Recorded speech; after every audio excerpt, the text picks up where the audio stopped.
ತುಂಬ ಪಿಕ್ಚರ್ ಮಾಡಿದ್ದೀನಿ ಅಂತ ಈ ನಿರ್ದೇಶಕ ಒಂದು ಪ್ಲ್ಯಾನ್ ಅಂದರೆ ಇಂಥ ಟೈಮಿಗೆ ಆರ್ಟಿಸ್ಟ್ಗಳು ಬರಬೇಕು, ಅವರ ಪಾತ್ರ ಮಾಡಿಬಿಟ್ಟು ಅವ್ರು ಹೋಗಬೇಕು. 5 ನಿಮಿಷ ಇದ್ದರೆ ಸರ್ ಯಾಕೆ ಸರ್ ಗಾಡಿ ಬಂದಿಲ್ವ ಅಂತ ಕೇಳ್ತಾರೆ. ಅಂಥ ಒಳ್ಳೆ ನಿರ್ದೇಶಕ ಆಗಲಿ, ಎಲ್ರಿಗೂ ಒಳ್ಳೆಯದಾಗಲಿ. ದಯಮಾಡಿ ನಮ್ಮ ಕನ್ನಡದವ್ರು ಎಲ್ಲರೂ ಬಂದು ಪಿಕ್ಚರ್ ನೋಡಿಬಿಟ್ಟು, ಎಲ್ಲ ಭಾಷೆಯವ್ರ ಪಿಕ್ಚರ್ ನೋಡಿಬಿಟ್ಟು ನಮ್ಮ ನಿರ್ಮಾಪಕರ ಜೋಗನ್ನು ತುಂಬಿಸಿ ದಯಮಾಡಿ ಪ್ಲೀಸ್ ಬೇಡ್ಕೊಳ್ತಾ ಇದ್ದೀನಿ. ದಯಮಾಡಿ ಚಿತ್ರಮಂದಿರಕ್ಕೆ ಬನ್ನಿ. ಜೈ ಹಿಂದ್, ಜೈ ಕರ್ನಾಟಕ ಮಾತು.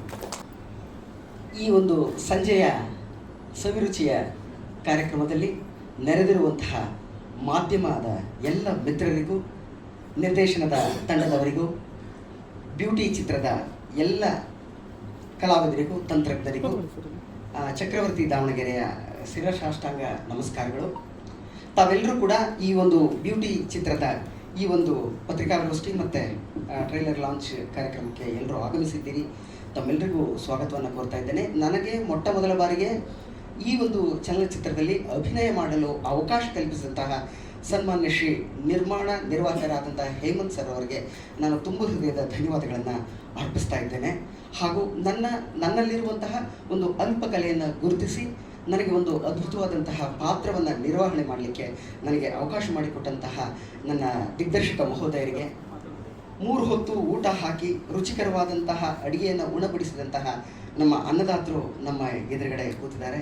ಅವ್ರಿಗೂ ಕೂಡ ಬಾಗಿದ ಶಿರ ಜೋಡಿಸಿದ ಕರಗಳಿಂದ ನಾನು ನಮಸ್ಕಾರಗಳನ್ನು ತಿಳಿಸ್ತಾ ಇದ್ದೇನೆ. ಮಾಧ್ಯಮದವರು ಈ ಒಂದು ಚಿತ್ರವನ್ನು ಬೆನ್ನು ತಟ್ಟಿ ಈ ಚಿತ್ರದ ಎಲ್ಲ ಆಯಾಮಗಳನ್ನು ವೀಕ್ಷಣೆ ಮಾಡಿ ಇದನ್ನು ಪ್ರೇಕ್ಷಕರಿಗೆ ತಲುಪಿಸುವಂತಹ ಕಾರ್ಯಕ್ರಮವನ್ನು ಮತ್ತು ಕಾರ್ಯವನ್ನು ಅತಿ ಸಂಪನ್ನವಾಗಿ ಮತ್ತು ಯಶಸ್ವಿಯಾಗಿ ಇದನ್ನು ನಡೆಸ್ಕೊಡ್ತಾರೆ ಅನ್ನೋ ಒಂದು ಭರವಸೆ ನನಗಿದೆ. ಹಾಗಾಗಿ ಕನ್ನಡ ಚಿತ್ರಗಳು ಬೆಳೀಬೇಕು, ಕನ್ನಡ ಚಿತ್ರರಂಗ ಉಳಿಬೇಕು, ಹಾಕಿದ ಬಂಡವಾಳ ವಾಪಸ್ ಬರಬೇಕು. ಬಂತು ಅಂದರೆ ಅನೇಕ ಸಾವಿರಾರು ತಂತ್ರಜ್ಞರು, ಸಾವಿರಾರು ಕಲಾವಿದರು ಮುಖ್ಯ ಭೂಮಿಕೆಗೆ ಬರ್ತಾರೆ. ತಮ್ಮಲ್ಲಿರುವಂತಹ ಅಲ್ಪ ಕಲೆಯನ್ನು ಅವರು ಕನ್ನಡ ಚಿತ್ರರಂಗದ ಕಲಾಭಿಮಾನಿಗಳಿಗೆ ಉಣಬಡಿಸಲಿಕ್ಕೆ ಆಸ್ಪದ ಆಗುತ್ತೆ, ಅವಕಾಶವಾಗ್ತದೆ. ನಡೆದು ಬಂದಂತಹ ಹಾದಿಯನ್ನು ನೋಡಿದ್ರೆ ಬ್ಯೂಟಿ ಚಿತ್ರತಂಡ ತುಂಬ ಅದ್ಭುತವಾಗಿ, ಯಶಸ್ವಿಪೂರ್ವಕವಾಗಿ ಮತ್ತು ಆಯಾ ಕಾಲಘಟ್ಟಕ್ಕೆ ಸರಿಯಾಗಿ ಗೀತೆಗಳನ್ನು ಬಿಡುಗಡೆ ಮಾಡುವುದರಲ್ಲಾಗಲಿ, ಟೀಸರನ್ನು, ಟ್ರೈಲರ್ಗಳನ್ನು ಲಾಂಚ್ ಮಾಡುವುದರಲ್ಲಾಗಲಿ, ಪತ್ರಿಕಾಗೋಷ್ಠಿಗಳನ್ನು ಕರೆಯುವುದರಲ್ಲಾಗಲಿ, ಮತ್ತು ಅನೇಕ ಸಂಘ ಸಂಸ್ಥೆಗಳು ಮತ್ತು ಶಾಲಾ ಕಾಲೇಜುಗಳಿಗೆ ಹೋಗಿ ನಮ್ಮ ಚಿತ್ರದ ಬಗ್ಗೆ ಅನೇಕ ಮಾಹಿತಿಗಳನ್ನು ಮತ್ತು ಚಿತ್ರದ ಬಗ್ಗೆ ಕೊಡುವಂತಹ ಎಲ್ಲ ಕಾರ್ಯಗಳನ್ನು ಕೂಡ ಬಹು ಸಂಪನ್ನವಾಗಿ ಮಾಡಿದ್ದಾರೆ. ಇದನ್ನೆಲ್ಲ ವ್ಯವಸ್ಥಿತವಾಗಿ ನಡೆಸಿಕೊಟ್ಟಂತಹ ಅನ್ನದಾತರಿಗೂ, ನಿರ್ದೇಶಕರಿಗೂ, ನಟರಿಗೂ, ತಂತ್ರಜ್ಞರಿಗೂ ಎಲ್ಲರಿಗೂ ಕೂಡ ನಾನು ಧನ್ಯವಾದಗಳನ್ನು ಅರ್ಪಿಸ್ತೇನೆ. ನನಗೆ ಈ ಅವಕಾಶ ಕಲ್ಪಿಸ್ಕೊಟ್ಟಿರುವಂತಹ ಡೈರೆಕ್ಟರ್ ಸರ್ಗೆ, ಪ್ರೊಡ್ಯೂಸರ್ ಸರ್ಗೆ, ಮ್ಯಾನೇಜರ್ ಸರ್ಗೆ ಎಲ್ರಿಗೂ ನಮಸ್ಕಾರ. ಸಿನಿಮಾ ತುಂಬ ಚೆನ್ನಾಗಿದೆ, ಒಳ್ಳೆ ಸೆಂಟಿಮೆಂಟ್ ಇದೆ, ಫ್ಯಾಮಿಲಿ ಕೂತ್ಕೊಂಡು ನೋಡ್ಬೋದು. ಫ್ಯಾಮಿಲಿ ಸಿನಿಮಾ, ಹಾಗೆಯೇ ಲವ್ ಸ್ಟೋರಿ, ಒಳ್ಳೆ ಲವ್ ಸ್ಟೋರಿ, ತುಂಬ ಚೆನ್ನಾಗಿದೆ. ನಿಮ್ಗೆ ಏನೇನು ಬೇಕು ಎಲ್ಲನೂ ಈ ಸಿನಿಮಾದಲ್ಲಿದೆ. ದಯವಿಟ್ಟು ಮಾಧ್ಯಮ ಮಿತ್ರರಿಗೆ ಕಳಕಳಿಯ ವಿನಂತಿ, ಈ ಸಿನಿಮಾನ ಚೆನ್ನಾಗಿ ಪ್ರಮೋಟ್ ಮಾಡಿ ಎಲ್ಲರೂ ಬಂದು ಥಿಯೇಟ್ರಿಗೆ ಸಿನಿಮಾ ನೋಡಬೇಕು ಅಂತ ನಾನು ಆಶಿಸ್ತೀನಿ. Thank you so much.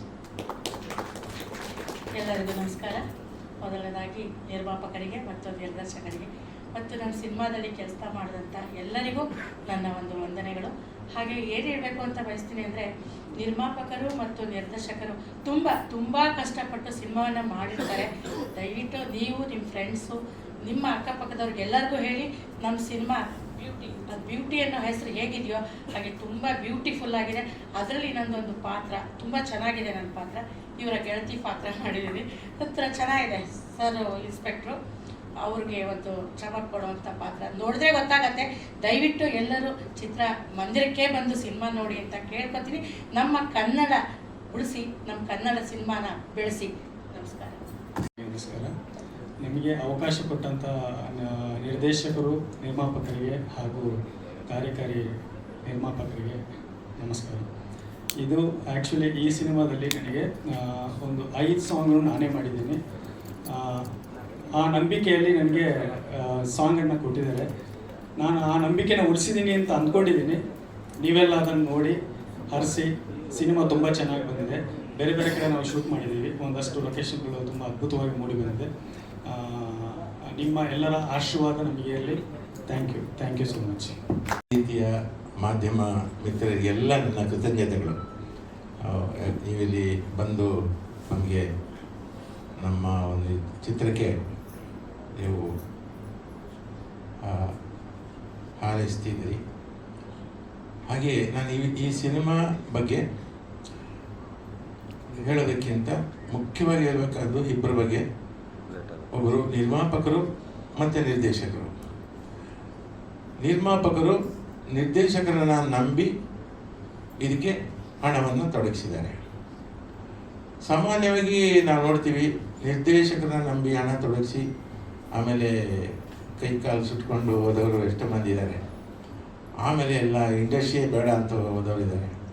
ಆದರೆ ಒಂದು ನಂಬಿಕೆಯಿಂದ ನಿರ್ದೇಶಕರು ನಮ್ಮ ರಾಜಾ ರವಿಕುಮಾರ್ ಅವರು ನಂಬಿ ಇವರು ದುಡ್ಡು ತೊಡಗಿಸಿದ್ದಾರೆ. ಅದಕ್ಕೆ ಸರಿಯಾದ ನಿರ್ದೇಶಕರು ಅವರಿಗೆ ಸಿಕ್ಕಿದ್ದಾರೆ ನಿರ್ಮಾಪಕರಿಗೆ. ಯಾಕಂದರೆ ರಾಜಾ ರವಿಕುಮಾರ್ ಅವರು ಬಹಳ ಕಷ್ಟಪಟ್ಟು ಕೆಲಸ ಮಾಡುವವರು, ಪ್ರಾಮಾಣಿಕ ನಿರ್ದೇಶಕ, ಪ್ರಾಮಾಣಿಕ ವ್ಯಕ್ತಿ, ಮತ್ತು ಡೌನ್ ಟು ಅರ್ತ್ ಭಾಳ ನಮ್ರತೆ ಇರುವಂಥ ಹುಡುಗ. ಆಮೇಲೆ ಈ ಹಿಂದೆ 31 days ಅಂತ ಒಂದು ಸಿನಿಮಾ ನಿರ್ದೇಶನ ಮಾಡಿದರು. ಅಲ್ಲಿಂದ ನನಗೆ ಅವರು ಆತ್ಮೀಯರಾದರು. ಅದಕ್ಕೂ ಹಿಂದೆ ಒಂದು ಮಾಡಬೇಕಾಗಿತ್ತು, ಅದು ಮುಂದಕ್ಕೆ ಹೋಗಿದೆ. ಅದು ಈ 31 days ಆದಮೇಲೆ ಈ ಚಿತ್ರ ಅವರು ಕೈ ತಗೊಂಡ್ರು. ಇದರಲ್ಲಂತೂ ಒಂದು ಎಷ್ಟು ಅವರು ಟೈಮ್ ಕೊಟ್ಟಿದ್ದಾರೆ, ಇಷ್ಟರಲ್ಲಿ ನಾನು ಮಾಡಿಕೊಡ್ತೀನಿ, ಇಷ್ಟು ದಿನದಲ್ಲಿ ಮಾಡಿಕೊಡ್ತೀನಿ ಅಂತ ಅದಕ್ಕೆ ಕರಾರುವಕ್ಕಾಗಿ ಮಾಡಿದ್ದಾರೆ ರವಿಕುಮಾರ್. ನಾನು ಇಂಥ ನಿರ್ದೇಶಕರು ನಮ್ಮ ಚಿತ್ರರಂಗಕ್ಕೆ ಬೇಕು. ಯಾಕಂದರೆ ನಿರ್ಮಾಪಕರನ್ನು ಉಳಿಸುವ ನಿರ್ದೇಶಕರು ಬೇಕು. ಹಾಗಾಗಿ ನಾನು ಒಂದು ಕಡೆ ರಾಜಾ ರವಿಕುಮಾರ್ ಅವರಿಗೂ ಶುಭ ಹಾರೈಸ್ತೀನಿ. ಜೊತೆಗೆ ಅವರಿಗೆ ಸಂಪೂರ್ಣ ಸ್ವಾತಂತ್ರ್ಯ ಕೊಟ್ಟು ಅವರಿಗೆ ಪ್ರೋತ್ಸಾಹಿಸಿದ, ಬೆಂಬಲವಾಗಿ ನಿಂತ ನಿರ್ಮಾಪಕರು ತನುಜಾ ಮೇಡಮ್ ಅವರಿಗೂ ಮತ್ತು ಮುರಳೀಕೃಷ್ಣ ಅವರಿಗೂ ನಾನು ಶುಭ ಕೋರ್ತೀನಿ. ಈ ಚಿತ್ರದ ಮೂಲಕ ನಿಮಗೆ ಎಲ್ಲ ರೀತಿಯ ನೀವು ಹಾಕಿದ ಬಂಡವಾಳಕ್ಕಿಂತ ಜಾಸ್ತಿ ಇಮ್ಮಡಿಯಾಗಿ ಬರಲಿ ಅಂತ ಹಾರೈಸ್ತೀನಿ. ಅಷ್ಟೇ, ಧನ್ಯವಾದ. ಸ್ಟೇಜ್ ಮೇಲೆ ಕರೆದ್ಬಿಟ್ರು, ಮೈಕ್ ಕೊಟ್ಟು ಏನು ಹೇಳಬೇಕು ಅಂತ ಗೊತ್ತಾಗ್ತಿಲ್ಲ, ಏನೂ ಪ್ರಿಪೇರ್ ಆಗಿಲ್ಲ. ಸೊ ಇಲ್ಲಿ ಕೆಲವರಿಗೆ ನನ್ನ ಪರಿಚಯ ಇದೆ, ಅಣ್ಣಂದಿರಿಗೆ, ಕೆಲವು ಮೀಡಿಯಾ ಮಿತ್ರರಿಗೆ ನನ್ನ ಪರಿಚಯ ಇದೆ. ಬೇಸಿಕಲಿ ನನ್ನ ಹೆಸರು ಧನಂಜಯ್. ಸುಮಾರು ವರ್ಷಗಳಿಂದ ಚಿತ್ರರಂಗದಲ್ಲಿ ನಾಯಕ ನಟಾಗಿ ಕೆಲಸ ಮಾಡ್ಕೊಳ್ತಾ ಬರ್ತಾ ಇದ್ದೀನಿ. ಒಂದು 8 ಸಿನಿಮಾದಲ್ಲಿ ಹೀರೋ ಮಾಡಿದ್ದೀನಿ. ಸೊ ಈ ಚಿತ್ರದಲ್ಲಿ ನಾನು ಆ್ಯಕ್ಟ್ ಮಾಡಿಲ್ಲ, ಆಡಿಯನ್ ಆಗಿ ಬಂದೆ. ಆದರೂ ಇದೊಂಥರ ನನ್ನ ಕುಟುಂಬ ಇದ್ದಂಗೆ. ಬಿಕಾಸ್ ನನ್ನ ತಂಗಿ ಈ ಸಿನಿಮಾ ಹೀರೋಯಿನ್ನು, ನಾನು, ನಮ್ಮಮ್ಮ, ನನ್ನ ತಂಗಿ 3 ಜನ ಕಲಾವಿದರು. ಸೊ ಜೀ ಕನ್ನಡದಲ್ಲಿ ಚಿತ್ರರಂಗದಲ್ಲಿ ಸುಮಾರು ಪ್ರಯತ್ನಗಳಾಗ್ತಾ ಇತ್ತು, ಸಿನಿಮಾಗಳಾಗ್ತಾ ಇತ್ತು. ಜೀ ಕನ್ನಡದಲ್ಲಿ ಒಂದು ಅವಕಾಶ ಬಂತು ನನಗೆ, ಸಿದ್ದೇಗೌಡ ಅನ್ನೋ ಕ್ಯಾರೆಕ್ಟರ್ ತುಂಬ ಫೇಮಸ್ ಆಯಿತು. ಲಕ್ಷ್ಮೀ ನಿವಾಸ ಅನ್ನೋ ಧಾರಾವಾಹಿ ತುಂಬ ದೊಡ್ಡ ಹಿಟ್ ಆಯಿತು. ಅದಾದಮೇಲೆ ಆ್ಯಕ್ಚುಲಿ ನಮ್ಮ ಕನಸು ಏನಂದರೆ, ನಾನು ನಮ್ಮಮ್ಮ ಒಂದೇ ಸಿನಿಮಾದಲ್ಲಿ ಆ್ಯಕ್ಟ್ ಮಾಡಬೇಕು ಅನ್ನೋದು ನಮ್ಮ ಕನಸಾಗಿತ್ತು. ಸಿನಿಮಾದಲ್ಲಿ ಅವಕಾಶ ಸಿಗಲಿಲ್ಲ, ಸೀರಿಯಲಲ್ಲಿ ಸಿಕ್ತು. ನಾನು ಬಂದೆ ಫಸ್ಟ್ ಸೀರಿಯಲ್ಗೆ, ಅದಾದಮೇಲೆ ನಮ್ಮಮ್ಮ ಬಂದರು. ಅದಾದಮೇಲೆ ಇನ್ನೊಂದು ಪಾತ್ರಕ್ಕೆ ರೀಪ್ಲೇಸ್ಮೆಂಟ್ ಕ್ಯಾರೆಕ್ಟರ್ಗೆ ಮತ್ತೆ ನನ್ನ ತಂಗಿ, ನಾವು 3 ಜನ ಒಂದೇ ಸೀರಿಯಲಲ್ಲಿ ಕೆಲಸ ಮಾಡೋ ಅವಕಾಶ ಸಿಕ್ತು. ಸೊ ಅದಾದ ನಂತರ ಸಿನಿಮಾಗಳಲ್ಲಿ ಮಾಡಬೇಕು ಅಂತ ಆಸೆ ಪಡ್ತಾ ಇದ್ವಿ. ಈಗ ಅವರಿಬ್ಬರು ಒಟ್ಟಿಗೆ ಆ್ಯಕ್ಟ್ ಮಾಡಿದ್ದಾರೆ, ಅಮ್ಮ ಮಗಳು. ಸೊ ತುಂಬ ಚೆನ್ನಾಗಿ ಕಾಣ್ತಿದ್ದಾರೆ. ಬೇಸಿಕಲಿ ನನ್ನ ತಂಗಿ ರಾಕ್ಷಸಿ. ಈಗ ಡೈಲಾಗ್ ನೋಡಿದ್ರಲ್ಲ ನೀವು, ನನಗೆ ಭರತನಾಟ್ಯಂ ಅಷ್ಟೇ ಇಲ್ಲ, ರುದ್ರತಾಂಡವ ಕೂಡ ಬರುತ್ತೆ ಅಂತ. ಆ ರುದ್ರತಾಂಡವನ ಡೈಲಿ ನಾವು ಮನೇಲಿ ನೋಡ್ತಾ ಇರ್ತೀವಿ. ಈಗ ಸಿನಿಮಾ 10ನೇ ತಾರೀಕು ರಿಲೀಸ್ ಆಗುತ್ತೆ. ಅವಳು ರುದ್ರತಾಂಡವನ ಇಡೀ ಕರ್ನಾಟಕ ನೋಡಬೇಕು ಅಂತ ಆಶಿಸ್ತೀನಿ. ಸೊ ಸಿನಿಮಾ ಅನ್ನೋದು ಪ್ರತಿಯೊಬ್ಬರ ಕನಸು. ನಾನು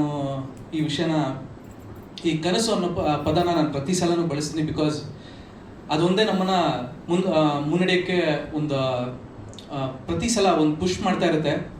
ಆ ಕನಸು, ಆ ಹಠ, ಏನಾದರೂ ಒಂದು ಸಾಧನೆ ಮಾಡಬೇಕು ಅನ್ನೋದು. ಸೊ ಇವತ್ತು ಇವ್ರು ಸೇರಿದ್ವಿ, ಮುಂದೊಂದು ದಿನ ನಂದು. ಅದಕ್ಕೆ ತುಂಬ ಮುಖ್ಯ ಕಾರಣದವರು ತುಂಬ ಜನ ಇದ್ದಾರೆ. ನಿಮ್ಗೆಲ್ಲರಿಗೂ ಥ್ಯಾಂಕ್ ಯು ಹೇಳಲಿಕ್ಕೆ ಇಷ್ಟಪಡ್ತೇನೆ. ಅದಕ್ಕಿಂತ ಮುಂಚೆ ನಿಮ್ಮ ಪ್ರೀಷಿಯಸ್ ಟೈಮನ್ನು ಕೊಟ್ಟು ನಮ್ಮ ಈ ಟ್ರೈಲರ್ ಲಾಂಚಿಗೆ ಬಂದಿದ್ದೀರಾ ಎಲ್ಲ ಮಾಧ್ಯಮ ಮಿತ್ರದವರಿಗೂ ತುಂಬ ಹೃದಯದ ಧನ್ಯವಾದಗಳು. ಹಾಗೆ ಸಿನಿಮಾ ಅನ್ನೋದು ನನಗೂ ಕನಸು. ಇಲ್ಲಿ ತನಕ ಬಂದಿದ್ದೇನೆಂದರೆ ಇದಕ್ಕೆ ಒಂದು ಪ್ರೊಡ್ಯೂಸರ್ಸರಿಗೆ ತುಂಬ ಧನ್ಯವಾದಗಳನ್ನು ಹೇಳಲಿಕ್ಕೆ ಇಷ್ಟಪಡ್ತೇನೆ. ಅಷ್ಟು ಮಾತ್ರ ಅಲ್ಲ, ಈ ಕತೆ ನನ್ನನ್ನು ಚೂಸ್ ಮಾಡಿದೆ ಅಂತ ಹೇಳಲಿಕ್ಕೆ ಇಷ್ಟಪಡ್ತೇನೆ. ಇಂಥ ಒಂದು ಅದ್ಭುತವಾದ ಕಥೆಯನ್ನು ಬರೆದಂತಹ ರವಿ ಸರ್, ನಮ್ಮ ಡೈರೆಕ್ಟರ್, ನಿಮಗೂ ತುಂಬ ಹೃದಯದ ಧನ್ಯವಾದಗಳು ಅಂತ ಹೇಳಲಿಕ್ಕೆ ತುಂಬ ಇಷ್ಟಪಡ್ತೇನೆ. ಅಷ್ಟು ಮಾತ್ರ ಅಲ್ಲ, ನಾನೊಂದು ಫಸ್ಟ್ ಟ್ರೈ ಇದು ಕನ್ನಡ ಮೂವಿ ಅದಕ್ಕೊಂದು ಅತ್ಯುತ್ತಮವಾದ ಮ್ಯೂಸಿಕ್ ಕೊಟ್ಟಿದ್ದಾರೆ. ಯಾಕಂದರೆ ಮ್ಯೂಸಿಕ್ ಅನ್ನೋದು ಸಿನಿಮಾದ ಆತ್ಮ ಇದ್ದಂಗೆ, ತುಂಬ ಜನಕ್ಕೆ ರೀಚ್ ಆಗುವಂಥದ್ದು, ಫಸ್ಟ್ ರೀಚ್ ಆಗುವಂಥದ್ದು ಸಾಂಗ್ಸ್. ಸೊ ಅದ್ಭುತವಾದ ಸಾಂಗ್ಸನ್ನು ವಿ ಮನೋಹರ್ ಸರ್ ಕೊಟ್ಟಿದ್ದೀರ. ನನಗೆ ಅಂತೂ ಇದು ಏನೊಂದು ತುಂಬ ಒಳ್ಳೆಯ ಅವಕಾಶ ಅಂತ ಹೇಳಲಿಕ್ಕೆ ಇಷ್ಟಪಡ್ತೇನೆ. Thank you so much sir. ಹಾಗೆ ಎಲ್ಲರಿಗೂ ರಿಕ್ವೆಸ್ಟ್ ಮಾಡ್ತಿದ್ದೇನೆ, ಮುಂದೆ ಬರುವ ಜುಲೈ 10ಗೆ ನಮ್ಮ ಮೂವಿ ರಿಲೀಸ್ ಆಗ್ತಾ ಇದೆ. ಎಲ್ಲರೂ ಥಿಯೇಟರ್ಗೆ ಬಂದು ನಮ್ಮ ಮೂವಿನ ನೋಡಿ ನಮ್ಮನ್ನು ಆಶೀರ್ವಾದ ಮಾಡಬೇಕು ಅಂತ ಕೇಳ್ಕೊತೀನಿ. ಎಲ್ರಿಗೂ ನಮಸ್ಕಾರ. ನಮ್ಮ ಬ್ಯೂಟಿ ಸಿನಿಮಾದ ಟ್ರೈಲರ್ ಲಾಂಚ್ಗೋಸ್ಕರ ಬಂದಿರುವಂತಹ ಎಲ್ಲ ಬ್ಯೂಟಿಫುಲ್ ಮನ್ಸುಗಳಿಗೆ ನಾನು ಸ್ವಾಗತವನ್ನು ಕೋರ್ತೀನಿ. ಸೊ ಎಸ್, ನಮ್ಮ ಟೈಟಲ್ ಬ್ಯೂಟಿ ಅಂತಂದರೆ ನಾನು ಯಾವಾಗಲೂ ಅಂದ್ಕೊಂಡಿರೋದು ಏನು ಅಂತಂದರೆ, ನಾಟ್ ಓನ್ಲಿ ಔಟರ್ ಪಾರ್ಟ್ ಏನು ನೀವು ಜನರಿಗೆ ನಾರ್ಮಲ್ ಆಗಿ ಕಾಣ್ತೀರಾ ಅದಷ್ಟೇ ಬ್ಯೂಟಿ ಆಗಲ್ಲ. ನಿಮ್ಮ ಮನಸ್ಸು ಹೇಗಿರುತ್ತೆ, ನಿಮ್ಮ ಪರ್ಸನಾಲಿಟಿ, ನಿಮ್ಮ ವ್ಯಾಲ್ಯೂ ಸಿಸ್ಟಮ್ ಹೇಗಿರುತ್ತೆ, ಅದನ್ನು ನಾನು ಬ್ಯೂಟಿ ಅಂತ ಕನ್ಸಿಡರ್ ಮಾಡ್ತೀನಿ. ಅದಕ್ಕೆ ಬ್ಯೂಟಿಫುಲ್ ಮನಸ್ಸುಗಳು ಅಂತ ನಾನು ಮೆನ್ಷನ್ ಮಾಡಿದ್ದು. ಸೊ ಎಲ್ರಿಗೂ ಥ್ಯಾಂಕ್ ಯು ಸೋ ಮಚ್ ಬಂದಿರೋದಕ್ಕೆ. ಎಸ್, ನನ್ನ ಹೆಸರು ಮಹಾಲಕ್ಷ್ಮಿ. ಹಾಗೆ ನನ್ನ ಸಿನಿಮಾ ಕಡೆಗೆ ಆ ಪ್ರಯತ್ನದಲ್ಲಿ ನಾನು ಮಾಡಿರುವಂಥ ಸಿನಿಮಾಗಳ ಬಗ್ಗೆ ಎಲ್ಲ ಥ್ಯಾಂಕ್ ಯು ಇಂಟ್ರಡ್ಯೂಸ್ ಮಾಡಿರೋದಕ್ಕೆ. ಎಸ್, ಇದರಲ್ಲಿ ಒಂದು ಸಾಮಾನ್ಯ ಹೆಣ್ಣು ಮಗಳು, ಅವಳು ಕಾಣ್ತಿರೋವಂಥ ಕನಸನ್ನು ನನಸು ಮಾಡ್ಕೊಳ್ಳೋಕ್ಕೋಸ್ಕರ ಏನೇನೆಲ್ಲ ಪ್ರಯತ್ನ ಮಾಡ್ತಿರ್ತಾಳೆ ಅವಳು. ಮತ್ತು ಅವಳ ಸುತ್ತಮುತ್ತ ಇರುವಂಥ ಜನ, ಫ್ಯಾಮಿಲಿ ಎಲ್ಲರೂ ಅವಳಿಗೆ ಹೇಗೆ ಸಪೋರ್ಟಿವ್ ಆಗಿರ್ತಾರಾ, ಇಲ್ಲ ಕಾಲೆಳೆಯೋಕ್ಕೆ ನೋಡ್ತಿರ್ತಾರಾ, ಅದೆಲ್ಲವೂ ದಾಟಿ ಅವಳ ಕನಸನ್ನು ನನಸು ಮಾಡ್ಕೋತಾಳ ಅನ್ನೋದು ಸಬ್ಜೆಕ್ಟ್ ಇದು. ಸೊ ನೀವಾಗಲೇ ಟ್ರೈಲರಲ್ಲಿ ನೋಡ್ದಂಗೆ ಇದರಲ್ಲಿ ಎಲ್ಲ ಜಾನರ್ಸು ಆಲ್ಮೋಸ್ಟ್ ಟಚ್ ಮಾಡಿದ್ದಾರೆ ನಮ್ಮ ಡೈರೆಕ್ಟರು. ಸೊ ಹಾರರ್ ಆಗಿರ್ಬೋದು, ರೊಮ್ಯಾಂಟಿಕ್ ಆಗಿರ್ಬೋದು, ಫ್ಯಾಮಿಲಿ ಓರಿಯೆಂಟೆಡ್ ಆಗಿರ್ಬೋದು, ಎಮೋಷನ್ಸ್ ಆಗಿರ್ಬೋದು. ಸೊ ಎಲ್ಲವೂ ಇರುವಂತಹ ಒಂದು ಫ್ಯಾಮಿಲಿ ಸಬ್ಜೆಕ್ಟ್, ಎಲ್ಲರೂ ಕೂತು ಆರಾಮಾಗಿ ನೋಡುವಂತಹ ಸಿನಿಮಾ ಇದು. ಸೊ ನೀವೆಲ್ಲರೂ ನಮ್ಮ ಜನರಿಗೆ ತಲುಪಿಸ್ಬೇಕು ಅಂತ ನಾನು ಕೇಳ್ಕೊತೀನಿ. ಜುಲೈ 10ನೇ ತಾರೀಕು ನಮ್ಮ ಸಿನಿಮಾ ರಿಲೀಸ್ ಆಗ್ತಿದೆ. ಚಿತ್ರಮಂದಿರಗಳಿಗೆ ಎಲ್ಲರೂ ಬನ್ನಿ, ಫ್ಯಾಮಿಲಿ ಸಮೇತ ಬನ್ನಿ, ಫ್ರೆಂಡ್ಸ್ ಜೊತೆ ಬನ್ನಿ, ನಮ್ಮ ಸಿನಿಮಾನ ನೋಡಿ ಏನೇ ಫೀಡ್ಬ್ಯಾಕ್ ಇದ್ರೂ ನಮ್ಗೆ ಹೇಳಿ ಅಂತ ನಾನು ಕೇಳ್ಕೊತೀನಿ. Thank you. ಎಲ್ಲರಿಗೂ ನಮಸ್ಕಾರ. ಇದು ನಮ್ಮ ಮೊದಲನೇ ಸಿನಿಮಾ, ಹಾಗಾಗಿ ಏನು ಮಾತಾಡಬೇಕು ಅನ್ನೋದು ಗೊತ್ತಿರೋದಿಲ್ಲ. ಏನಾದರೂ ತಪ್ಪು ಮಾತಾಡಿದ್ರೆ ದಯವಿಟ್ಟು ಕ್ಷಮೆ ಇರಲಿ. ಹಾಗೆ ಬ್ಯೂಟಿ ಸಿನಿಮಾ ಹೇಗೆ ಬಂತು ಅಂತ ಹೇಳಲಿಕ್ಕೆ ಇಚ್ಛೆ ಪಡ್ತೀನಿ. ಫಿಲಮ್ ಇಂಡಸ್ಟ್ರಿಗೆ ಆ್ಯಕ್ಚುಲಿ ನಮಗಿದು ಹೊಸದು, ನಮ್ಮದೇ ಒಂದು ಬೇರೆ ಬಿಸ್ನೆಸ್ಸೇ ಇದೆ. ಹಾಗಾಗಿ ನಮ್ಮ ರಾಜಾ ರವಿಕುಮಾರ್ ಅವರು ಸುಮಾರು ವರ್ಷಗಳಿಂದ ಪರಿಚಯ, ಸುಮಾರು ಒಂದು 5ರಿಂದ 6 ವರ್ಷದಿಂದ ಒಂದು ಸಿನಿಮಾ ಮಾಡೋಣ ಅಂತ ಬರ್ತಾಯಿದ್ರು. ನಾನು ಬೇಡ ಅಂತ ಇದ್ದೆ. ಬಟ್ ಹೋದ ವರ್ಷ ಅವ್ರು ಯಾವಾಗ ಫೋನ್ ಮಾಡಿದ್ರು ನಾವು ಒಂದು ದೇವಸ್ಥಾನದಲ್ಲಿ ಪೂಜೆಯಲ್ಲಿ ಇರ್ತಾಯಿದ್ವಿ. ಹಾಗಾಗಿ ಏನಪ್ಪ ಇವರು ಯಾವಾಗ ಮಾಡಿದ್ರು ನಾವು ದೇವಸ್ಥಾನದಲ್ಲಿ ಇರ್ತೀವಲ್ಲ, ಹೇಗೆ ಗೊತ್ತಾಗುತ್ತೆ ಅಂತ ಗೊತ್ತಿಲ್ಲ.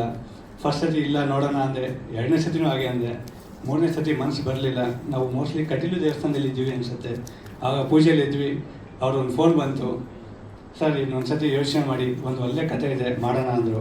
ಹಾಗಾಗಿ ಅಲ್ಲೇ ದೇವಸ್ಥಾನದಲ್ಲೇ ಇದೆ, ಪೂಜೆಯಲ್ಲಿ ಇದ್ದೀವಿ, ಖಂಡಿತ ಮಾಡೋಣ, ಪೂಜೆಯಿಂದ ಬಂದ ಮೇಲೆ ನಾನು ಮಾತಾಡ್ತೀನಿ ಅಂದೆ. ಹಾಗಾಗಿ ಅದರೊಂದು ಜರ್ನಿ ಹೇಗೆ ಸ್ಟಾರ್ಟ್ ಆಯಿತು.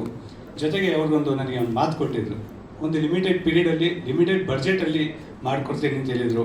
ಅದನ್ನು ಚಾಚು ತಪ್ಪದಿರ ಕರೆಕ್ಟಾಗಿ ಆನ್ ಟೈಮಲ್ಲಿ ಅವ್ರು ಹೇಳಿರುವಂಥ ಒಂದು ಬಡ್ಜೆಟಲ್ಲೇ ಮಾಡಿಕೊಟ್ಟಿದ್ದಾರೆ. ಅವ್ರಿಗೆ ನಾನು ಈ ಸಮಯದಲ್ಲಿ ಎಲ್ಲರ ಪರವಾಗಿ ತುಂಬ ಧನ್ಯವಾದ ತಿಳಿಸ್ತೀನಿ ಸರ್. ಜೊತೆಗೆ ಮೂವಿ ನಾನು ನೋಡೋದು ತುಂಬ ಕಡಿಮೆ. ಈಗ ಈ ಒಂದು ಜರ್ನಿಯಿಂದ ಶೂಟಿಂಗ್ ಸ್ಟಾರ್ಟ್ ಆದಾಗಿಂದ ಮನೇಲಿ ಬರೀ ಟಿ ವಿಯಲ್ಲಿ ಫಿಲಮ್ಸೇ ಓಡ್ತಾ ಇದೆ. ಮೊದಲು ನ್ಯೂಸ್ ಚಾನಲ್ ಓಡ್ತಾ ಇತ್ತು, ಈಗ ಫಿಲಮ್ಸ್ ಓಡ್ತಾ ಇದೆ. ಇದು ಹೀಗೆ ಬಂದರೆ ಹೇಗಿರುತ್ತೆ, ಇದು ಹೇಗೆ ಬಂದರೆ ಹೇಗಿರುತ್ತೆ ಅನ್ನೋದನ್ನ ನನಗೆ ನಾನೇ ಪ್ರಶ್ನೆ ಮಾಡ್ಕೊತಾ ಇದ್ದೀನಿ.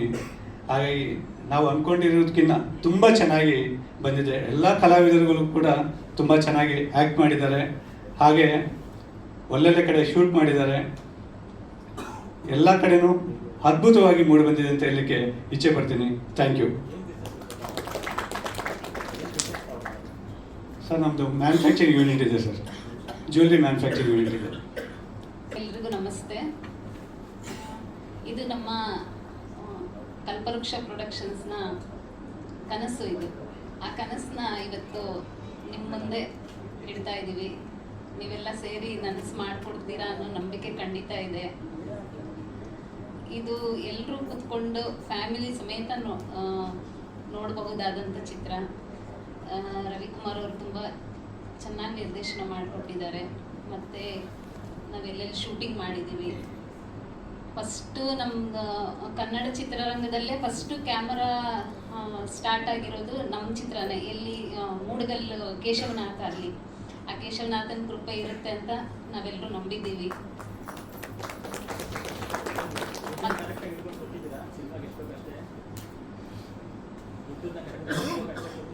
ಖಂಡಿತ ಕೊಟ್ಟಿದ್ದೀವಿ, ಜಾಸ್ತಿ ಎಲ್ಲ ಕೊಟ್ಟಿಲ್ಲ. ಅವರು ನಾವು ಏನು ಅಂದ್ಕೊಂಡಿದ್ದೀವೋ ಆ ಬಡ್ಜೆಟಲ್ಲೇ ಮಾಡಿಕೊಟ್ಟಿದ್ದಾರೆ ಸರ್. ಮತ್ತು ಕುಮಟ, ಕೊಲ್ಲೂರು, ಮೇಲುಕೋಟೆಯಲ್ಲಿ ಚಿತ್ರೀಕರಣ ಎಲ್ಲ ತುಂಬ ಚೆನ್ನಾಗಿ ಬಂದಿದೆ. ಈ ಕನಸನ್ನ ನಿಮ್ಮ ಮುಂದೆ ಇಡ್ತಾ ಇದ್ದೀವಿ, ನನಸು ಮಾಡಿಕೊಡ್ತೀರಾ ಅನ್ನೋ ಭರವಸೆಯಿಂದ. ಫಸ್ಟು ನಾನು 31 ಡೇಸ್ ಅನ್ನೋ ಸಿನಿಮಾ ಡೈರೆಕ್ಷನ್ ಮಾಡಿದ್ದೆ. ಇದು ನನ್ನ ಬ್ಯೂಟಿ 2ನೇ ಸಿನಿಮಾ. ಎಲ್ಲಕ್ಕಿಂತ ಮುಖ್ಯವಾಗಿ ಫಸ್ಟು ಇವತ್ತು ಪತ್ರಕರ್ತರ ದಿನ. ಸೊ ಇಲ್ಲಿ ಸೇರಿರುವಂಥ ಎಲ್ಲ ಪತ್ರಕರ್ತರಿಗೂ ನಾನು ತುಂಬ ಹೃದಯದ ವಂದನೆಗಳು ಹೇಳಕ್ಕೆ ಇಷ್ಟಪಡ್ತೀನಿ. ವಿಶ್ವ ಹ್ಯಾಪಿ ಪತ್ರಕರ್ತರ ದಿನ. ಅದೇ ಉದ್ದೇಶದಿಂದ ನಮ್ಮ ಬಾಸ ಸರ್ನ ಕರೆದು ಪತ್ರಕರ್ತರ ಪರವಾಗಿ ನಾನು ಒಂದು ಇವತ್ತು ಇದು ಮಾಡಿಕೊಡಿ ಸರ್, ನಮ್ಮ ಟ್ರೈಲರ್ ಲಾಂಚ್ ಮಾಡಿಕೊಡಿ. ಯಾಕೆಂದರೆ ಹೇಳಬೇಕು ಅಂದರೆ ಪತ್ರಕರ್ತರೇ ನಮಗೆ ಮೇಯ್ನು. ಇದು ನಮ್ಮ ಸಿನಿಮಾನ ಜನಕ್ಕೆ ತಲುಪಿಸೋಕೆ ಮೊದಲನೇ ನಮ್ಮ ಒಂದು ಪಿಲ್ಲರ್ ಅಂತಾರೆ ಅವ್ರನ್ನೇ ಅಂತ ಹೇಳ್ಬೋದು. ನಾನು ಫಸ್ಟ್ 31 ಡೇಸ್ ಮಾಡಬೇಕಾದ್ರೆ ಫಸ್ಟ್ ಪ್ರೆಸ್ ಮೀಟು, ಆ ಪ್ರೆಸ್ ಮೀಟಲ್ಲೂ ಒಂದು ಹೇಳಿದೆ, ನನಗೆ ಪತ್ರಕರ್ತರು ಪ್ರೆಸ್ ಮೀಟ್ ಅನ್ನೋದು ನನಗೆ ಒಂದು ತಿರುಪತಿ ದರ್ಶನ ಅಂತ. ಆ ಟೈಮಲ್ಲಿ ಹೇಳಿದಾಗ ನಿಮ್ಮಲ್ಲಿ ಒಬ್ಬರು ಹೇಳಿದರು ತಿರುಪತಿ ಲಡ್ಡು ಬೇಗ ಸಿಗಲಿ ಅಂತ. ನೋಡಿ, ಆ ತಿರುಪತಿ ಲಡ್ಡು ಇವಾಗ ಬೇಗ ಸಿಕ್ಕಿದೆ. ನಾನು 2ನೇ ಸಿನಿಮಾ ಡೈರೆಕ್ಷನ್ ಮಾಡಿದ್ದೀನಿ. ಅದಕ್ಕೆ ಹೇಳೋದು, ಎಲ್ಲರೂ ಒಳ್ಳೆ ಮನಸ್ಸಿಂದ ಆಶೀರ್ವಾದ ಮಾಡಿದಾಗ ಅದಕ್ಕೆ ಬೇಗ ಈಡೇರುತ್ತೆ ಅಂತ. ಸೊ ನಿಮ್ಮೆಲ್ಲರಿಗೂ ನಾನು ಮೊದಲನೇದಾಗಿ ತುಂಬ ಹೃದಯದ ಧನ್ಯವಾದಗಳು ಹೇಳಕ್ಕೆ ಇಷ್ಟಪಡ್ತೀನಿ. ಈಗ ಸರ್ ನಮ್ಮದು ಹೇಳ್ಬೇಕು ಅಂದರೆ ಬ್ಯೂಟಿ. ಈ ಬ್ಯೂಟಿ ಅನ್ನೋ ಸಿನಿಮಾ ಫಸ್ಟು ನಾನು 31 ಡೇಸ್ ಮುಗಿದ ತಕ್ಷಣ ಮುರಳಿ ಸರ್ನ ಕಾಂಟ್ಯಾಕ್ಟ್ ಮಾಡಿದೆ. ಬ್ಯೂಟಿ ಅಂತ ಸ್ಟಾರ್ಟ್ ಒಂದು ಕಾನ್ಸೆಪ್ಟ್ ಇಟ್ಕೊಂಡಿದ್ದೀನಿ ಸರ್, ಮಾಡೋಣ ಅಂತ ಹೇಳಿದಾಗ ಸರಿ ಆಯಿತು, ಒಂದ್ಸಲ ಬನ್ನಿ ಮನೆಗೆ ಮಾತಾಡೋಣ ಅಂತ ಹೇಳಿದ್ರು. ಸೊ ಅವರು ತನುಜಾ ಮೇಡಮ್ಮು ಅವ್ರ ಹತ್ರ ಹೋಗಿ ಎಲ್ಲ ಕುಂತ್ಕೊಂಡು ಎಲ್ಲ ಅವ್ರ ಮಕ್ಕಳು ಅವರು ಎಲ್ಲ ಸ್ಟೋರಿ ಕೇಳಿದ್ರು. ಸ್ಟೋರಿ ಕೇಳಿದ್ಮೇಲೆ ಒಂದು ಹೆಣ್ಣಿನ ಮೇಲೆ ಮಾಡಿರೋಂಥ ಕಾನ್ಸೆಪ್ಟ್ ಇದು. ಒಂದು ನಮ್ಮ ಟ್ಯಾಗ್ಲೈನ್ ಕೂಡ ಹೆಣ್ಣನ್ನು ಗೌರವಿಸಿ ಹೆಣ್ಣನ್ನು ರಕ್ಷಿಸಿ. ಸೊ ಇದು ತುಂಬ ಮನಸ್ಸಿಗೆ ಟಚ್ ಮಾಡೋವಂಥ ಸಬ್ಜೆಕ್ಟು. ಸೊ ಮಾಡೋಣ ಆಯಿತು, ಎಷ್ಟು ಬಂಡವಾಳ ಎಲ್ಲ ಕೇಳಿದ್ರು. ನಾನು ಅದು ತಕ್ಕಂತೆ ಒಂದು ಬಜೆಟ್ ಹಾಕೊಟ್ಟೆ. ಆ ಬಜೆಟಲ್ಲಿ ಯಾವುದೇ ಕುಂದುಕೊರತೆ ಇಲ್ದಂಗೆ ಪ್ರತಿಯೊಂದು ಟೈಮಲ್ಲೂ ಆ ಟೈಮಿಗೆ ಇನ್ ಟೈಮ್ ಕರೆಕ್ಟಾಗಿ ಒದಗಿಸ್ಕೊಟ್ರು. ಅವ್ರಿಗೆ ನಾನು ಫಸ್ಟು ತುಂಬ ಧನ್ಯವಾದಗಳು ಹೇಳ್ತೀನಿ. ನೆಕ್ಸ್ಟು ಈಗ ಇದಕ್ಕೆ ಮ್ಯೂಸಿಕ್ ಬೇಕು ಅಂತ ಹೋದಾಗ ನಾನು ಯಾರು ಕೊಡೋಣ ಅಂದ್ಕೊಂಡಿದ್ದೆ. ನಾನು ಲಾಸ್ಟ್ 31 ಡೇಸು ವಿ ಮನೋಹರ್ ಸರು ಒಳ್ಳೆ ಸಂಗೀತ ಮಾಡಿಕೊಟ್ಟಿದ್ರು. ನಾನು ಏನಂದರೆ ಬಾಂಡಿಂಗ್ ಚೆನ್ನಾಗಿದ್ದಾಗ ಅದು ಒಳ್ಳೆ ಒಂದು ಕಂಟೆಂಟ್ ಚೆನ್ನಾಗಿ ಬರುತ್ತೆ ಅನ್ನೋ ಉದ್ದೇಶ ನಂದು. ಸೊ ಹಂಗಾಗಿ ನಾನು ಮನೋಹರ್ ಸರ್ ಹತ್ರ ಹೋದೆ. ಎಲ್ಲ ಡಿಸ್ಕಸ್ ಮಾಡಿ 5 ಸಾಂಗ್ ಇತ್ತು. 5 ಸಾಂಗ್ನು ಒಂದು ಅದ್ಭುತವಾಗಿ ಮಾಡಿಕೊಟ್ರು. ಸೊ ಅವ್ರಿಗೂ ನಾನು ತುಂಬ ಧನ್ಯವಾದಗಳು ಹೇಳೋಕ್ಕೆ ಇಷ್ಟಪಡ್ತೀನಿ. ಇದು ಆದಮೇಲೆ ಲೊಕೇಶನ್ಸು ಇದೆಲ್ಲ ನಾನು ಎಲ್ಲಿ ಮಾಡೋಣ ಅಂತ ನಾನು ಒಂದು ಇನ್ಸ್ಟಾಗ್ರಾಮಲ್ಲಿ ಸರ್ಚ್ ಮಾಡಿದಾಗ ನನಗೆ ಅದು ಒಂದು ಫಾಲ್ಸ್ ಬ್ಯಾಕ್ ಟ್ರಪ್ಪಲ್ಲಿರೋಂಥ ಒಂದು ಹಳ್ಳಿ, ಅಲ್ಲಿ ಒಂದು ಲೊಕೇಶನ್ ನೋಡಿದೆ. ತುಂಬ ಚೆನ್ನಾಗಿದೆ. ನಾನೇನಂದ್ರೆ ಒಂದು ಸಿನಿಮಾ ಅನ್ನೋದು ಒಂದು ಕಲೆ, ಅದನ್ನು ಅದ್ಭುತವಾಗಿ ಮೂಡಿಸ್ಬೇಕು ತೆರೆ ಮೇಲೆ, ಅವಾಗ ಮಾತ್ರ ಪ್ರೇಕ್ಷಕರಿಗೆ ಇಷ್ಟ ಆಗುತ್ತೆ.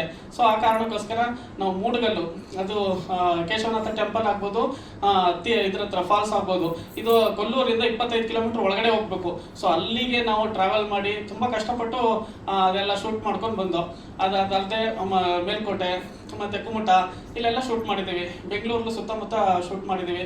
ಒಂದು ಒಳ್ಳೆಯ ಕಥೆನ ಜನಕ್ಕೆ ಹೇಳಕ್ಕೆ ಹೊರಟಿದ್ದೀನಿ. ಏನು ಅಂದರೆ ಈಗ ಪ್ರತಿಯೊಬ್ಬರು ಒಂದು ಗಂಡಸಿನ ಜೀವನಕ್ಕೆ ಒಂದು ತಾಯಿ ಆಗ್ಬೋದು, ತಂಗಿ ಆಗ್ಬೋದು, ಹೆಂಡತಿ ಆಗ್ಬೋದು, ಮತ್ತು ಮಗಳಾಗ್ಬೋದು, ಇವೆಲ್ಲ ಸ್ಟೇಜ್ಗಳಲ್ಲೂ ಮುಖ್ಯವಾಗಿ ಬೇಕಾಗಿರುವಂಥದ್ದು ಒಂದು ಹೆಣ್ಣು. ಆ ಹೆಣ್ಣನ್ನು ರಕ್ಷಿಸಿ ಗೌರವಿಸಬೇಕು. ಪ್ರತಿಯೊಬ್ಬರಿಗೂ ಆ ಹೆಣ್ಣು ಮುಖ್ಯವಾಗಿರೋದ್ರಿಂದ ಆ ಹೆಣ್ಣನ್ನು ಗೌರವಿಸಿ ರಕ್ಷಿಸಿದಾಗ ಆ ಸುತ್ತಮುತ್ತಲ ಸಮಾಜ ಕೂಡ ಚೆನ್ನಾಗಿರುತ್ತೆ. ಇನ್ ಕೇಸ್ ಆ ಥರ ಏನಾದರೂ ನಾವು ಮಾಡಲಿಲ್ಲ ಅಂತಂದರೆ ಫುಲ್ಲು ಏನಾಗ್ಬೋದು ಅನ್ನೋದನ್ನ ಈ ಕಥೆ ಮೂಲಕ ಹೇಳಕ್ಕೆ ಹೊರಟಿದ್ದೀನಿ. ದಯವಿಟ್ಟು ಕನ್ನಡ ಸಿನಿಮಾಗಳನ್ನ ಕನ್ನಡ ಇಂಡಸ್ಟ್ರಿಲಿ, ಯಾಕೆಂದರೆ ಕನ್ನಡ ಇಂಡಸ್ಟ್ರಿಲಿ ಈಗ ಹೇಳಬೇಕು ಅಂತಂದರೆ ಒಂದು ಉತ್ತಮ ಮಟ್ಟಕ್ಕೆ ಹೋಗ್ತಾ ಇದೆ. ಈಗ KGF ಆಗ್ಬೋದು, ಕಾಂತಾರ ಆಗ್ಬೋದು, ಸೂಪರ್ ಆಗ್ಬೋದು, ಇವೆಲ್ಲ ಬಂದಮೇಲೆ ಒಂದು ಒಳ್ಳೆ ಸ್ಟೇಜಲ್ಲಿ ಹೋಗ್ತಾ ಇದೆ. ನಾವು ಇದನ್ನ ಇನ್ನೂ ಜಾಸ್ತಿ ಮಟ್ಟಕ್ಕೆ ಬೆಳೆಸ್ಕೊಂಡು ಹೋಗ್ಬೇಕು. ಈಗ ಹೇಳ್ಬೇಕು ಅಂದ್ರೆ ಕರ್ನಾಟಕದಲ್ಲಿ ಬೆಂಗಳೂರಲ್ಲಿ ಫಸ್ಟ್ ಡೇ ನಾವು ನೋಡ್ತೀವಿ ಅಂತಂದ್ರೆ ಹಿಂದಿ ತೆಲುಗು ಸಿನಿಮಾಗಳಿಗೆ ಜಾಸ್ತಿ ಸ್ಕ್ರೀನ್ ಸಿಗ್ತಾ ಇದೆ. ಬಟ್ ಆ ಕನ್ನಡ ಸಿನಿಮಾಗಳಿಗೆ ಕಡಿಮೆ ಕೊಡ್ತಾ ಇದ್ದಾರೆ. ಯಾಕೆ? ಕಾರಣ ಇಷ್ಟೇ, ಬೆಂಗಳೂರಲ್ಲಿ ಎಲ್ಲಾ ರಾಜ್ಯದವರು ಜಾಸ್ತಿ ಇದ್ದಾರೆ, ಅವರು ಜಾಸ್ತಿ ಹೋಗಿ ಫಸ್ಟ್ ನೋಡ್ಬಿಡ್ತಾರೆ, ಆದ್ರಿಂದ ಕನ್ನಡದವ್ರು ಜಾಸ್ತಿ ನೋಡಲ್ಲ ಅನ್ನೋ ಉದ್ದೇಶ ಇದೆ. ಇದನ್ನ ಕರ್ನಾಟಕದವರು, ಕನ್ನಡ ಜನ ತುಂಬಾ ಹೃದಯವಂತರು, ಇದನ್ನ ತಪ್ಪು ಅದು ಇಲ್ಲ, ಕನ್ನಡದಲ್ಲಿ ಕನ್ನಡ ಸಿನಿಮಾಗಳನ್ನೇ ಜಾಸ್ತಿ ನೋಡೋದು ಅನ್ನೋದನ್ನ ಫಸ್ಟ್ ಪ್ರೂವ್ ಮಾಡಬೇಕು. ದಯವಿಟ್ಟು ಕನ್ನಡ ಸಿನಿಮಾಗಳನ್ನ ಗೆಲ್ಲಿಸಿ, ಯಾಕೆಂದ್ರೆ ಇದರಲ್ಲಿ ಸಾವಿರಾರು ಜನ ನಂಬ್ಕೊಂಡಿದ್ದಾರೆ. ಆ ಕನ್ನಡ ಇಂಡಸ್ಟ್ರಿನ ಉಳಿಸಿ ಅನ್ನೋದೇ ನಮ್ಮ ಉದ್ದೇಶ.